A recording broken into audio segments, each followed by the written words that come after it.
रूही को आखिरकार किसी ने कुछ लापरवाही दी है, क्योंकि इसने सबको इतना ज़्यादा तंग जो कर रखा था। और यहाँ पर हम आपको दिखाते चलें, गिरफ्त ड्रामा बहुत ही ज़्यादा सुपरहिट होता जा रहा है, क्योंकि इसमें रूही की चालें काम आ रही हैं और रूही सबको उँगलियों पर नचा रही है, सिर्फ़ और सिर्फ़ अपनी चालाकियों और मकारियों की वजह से।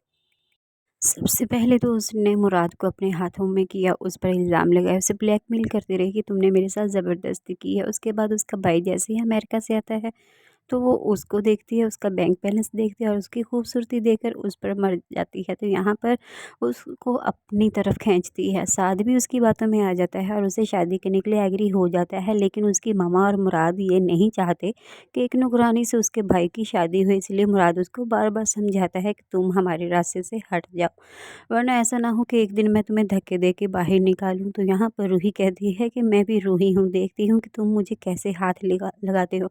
मैं एक शर्त पर तुम्हारे भाई की ज़िंदगी से जा सकती हूँ, अगर तुम मुझसे शादी कर लो तो मैं उसका नाम भी नहीं लूँगी। तो ये डील उसको देखकर वो वापस अपने घर में आ जाती है। उसकी माँ तो उसको बहुत ज़्यादा समझाती है कि रूही मत करो, लेकिन वो नहीं छोड़ती किसी को भी।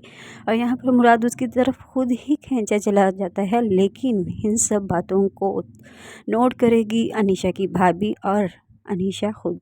इसलिए अनीशा रोने लग जाएगी और अपनी भाभी को कहेगी कि मैंने ऐसा क्या कर दिया जो मुराद मुझसे नाराज़ हो गया, मुराद क्यों रूही की तरफ खींचा चला गया, उसने मुझे धोखा क्यों दिया।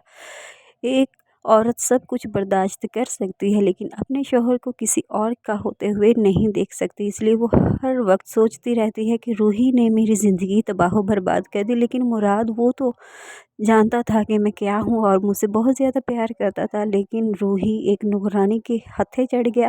तो यहाँ पर रूही बहुत ही चालाक और मक्कार लड़की है, इसलिए उसने तो सिर्फ़ और सिर्फ़ बैंक बैलेंस देखा, उसने नहीं देखा कि मेरी ही तरह की एक लड़की की ज़िंदगी तबाह बर्बाद हो चुकी है। इसलिए अनीशा उसको बदवा ज़रूर देगी कि तुम एक दिन इस घर से धक्के मार के निकाली जाओगी, क्योंकि तुमने मेरा एक हँसता-बसता घर उजाड़ा है। तो यहाँ पर वो उसको धक्का देके बाहर निकल जाएगी, लेकिन रूही कहेगी कि मैं इस घर की मालकिन हूँ, इसलिए तुम्हारा इस घर पर अब कोई भी हक नहीं रहेगा।